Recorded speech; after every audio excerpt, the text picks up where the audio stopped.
নমস্কাৰ বন্ধুসকল, আপোনালোকক মন্দিপ ব্লগ নামৰ ইউটিউব চেনেলটোলৈ স্বাগতম জনাইছোঁ আৰু আপোনালোকলৈ আজি অন্য এটা ভিডিঅ' লৈ আহিব বিচাৰিছোঁ। বলকচোন চাওঁ কিনো ভিডিঅ' আপোনালোকৰ বাবে লৈ আহিছোঁ। হয় বন্ধুসকল, মোৰ পুনৰ ব্ৰইলাৰ ল'লোঁ। আগৰ বেচটো গ'ল, এয়া আপোনাৰ 2 নম্বৰ বেচটো আকৌ লৈছোঁ। এয়া আজি হৈছে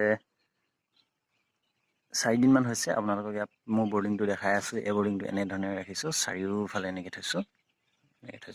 আৰু এয়া আপোনালোকক দেখাইছোঁ ব্ৰইলাৰ পোৱালিখিনি কেনেকৈ ৰাখিছোঁ। এয়া পোৱালিখিনি ৰাখিছোঁ, চাওকচোন।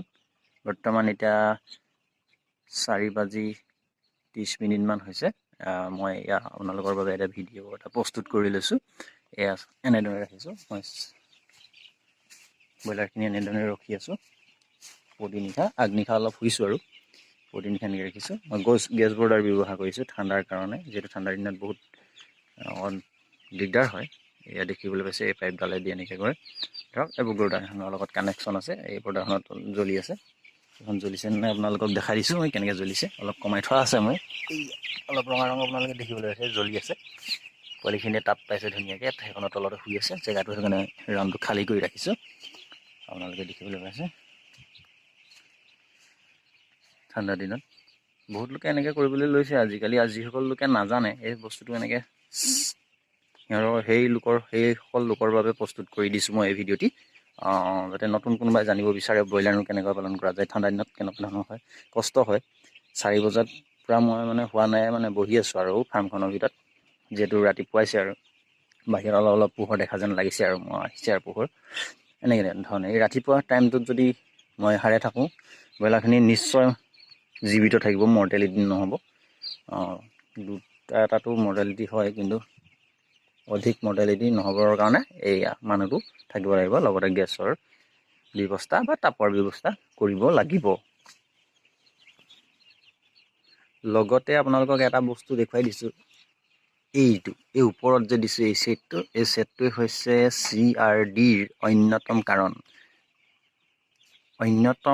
অন্যতম কাৰণ বুলি মই কিয় কৈছোঁ আপোনালোকে বুজিব পাৰিছে নে নাই নাজানো। অন্যতম কাৰণ হৈছে গেছটো গৈ তললৈ পুনৰ নামি আহে, যিটো ইয়াৰ পৰা বাষ্প এটা উৰি যায়, তলৰ পৰা বাষ্পটো ওপৰলৈ গৈ বেক হৈ তললৈ গুচি আহে, ফলত ব্ৰইলাৰখিনি তিতে আৰু গেছখিনি ব্ৰইলাৰখিনি লোৱাৰ ফলত CRDৰ অন্যতম কাৰণ বুলি সেইটো কাৰণে কৈছোঁ। সেইটো গেছটোৰ পৰা হৈ যায়। সদ্যহতে যিমান পৰা যায় দিনৰ ভাগত এই পালটো ওপৰৰ ফালে আঁতৰাই দিবলৈ চেষ্টা কৰোঁ। মই মাজে মাজে অলপ চলপ 2-1 ঘণ্টা আঁতৰাই দিওঁ, নিদিলেও নহয়, দিলেও CRDৰ অন্যতম কাৰণ হৈ পৰে।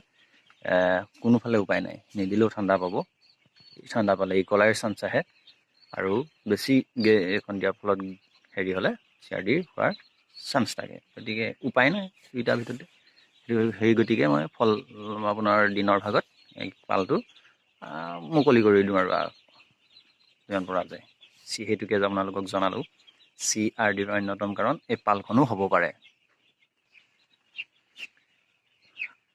আজি আপোনালোকৰ বাবে এইখিনিকে দেখালোঁ, মইনো কেনেকৈ ব্ৰইলাৰ পালন কৰিছোঁ। আৰু কোনোবা অভিজ্ঞ লোকে যদি জানে যে মোৰ কৰাত কিবা অকণ গণ্ডগোল হৈছে বা বিসংগতি দেখা পাইছে, আপোনালোকে মোক কমেণ্টৰ জৰিয়তে জনাবচোন। আৰু যদি ভাল লাগিছে যে নহয় কৰাটো শুদ্ধই হৈছে, এইটোও জনাব। আৰু আপোনালোকলৈ মই এটা CRDৰ কেনেকৈনো ভাল কৰিব পৰা যায় এটা ঘৰুৱা ট্ৰিটমেণ্টটো আছে, যিটো বনৌষধি বুলি কয়। মই বনৌষধি মাৰি চাইছিলোঁ, ক'ম বাৰু, আপোনালোকে কেনেবাই জনাব। আৰু CRDৰ কাৰণে কেনেধৰণে ধৰক ফাৰ্মাচীৰ পৰা কোনটো দৰৱ আনিনো কেনেধৰণে খোৱালে ভাল হয়, তাৰ বিষয়ে মই অলপ আপোনালোকক ক'ম। নেক্সট ভিডিঅ'টো মই আপলোড দিম। আপোনালোকে গতিকে আগলৈ ব্ৰইলাৰ ক্ষেত্ৰত এইখিনি কথা জানি থাকিবৰ কাৰণে মোৰ চেনেলটি ছাবস্ক্ৰাইব কৰি দিব যদি ভাল লাগে, আৰু বেলেগনটো টিপি অল কৰি দিব, তেতিয়া মই দিয়া ভিডিঅ' আপোনালোকে পাব। আৰু পাৰিলে লাইক শ্বেয়াৰ এইবিলাক অলপ কৰি দিব। আৰু ধন্যবাদ। আজিলৈ ইমানটি আপোনালোকলৈ আগবঢ়ালোঁ ভিডিঅ', কেনেকুৱা লাগিলে জনাব। ধন্যবাদ। জয় অসম।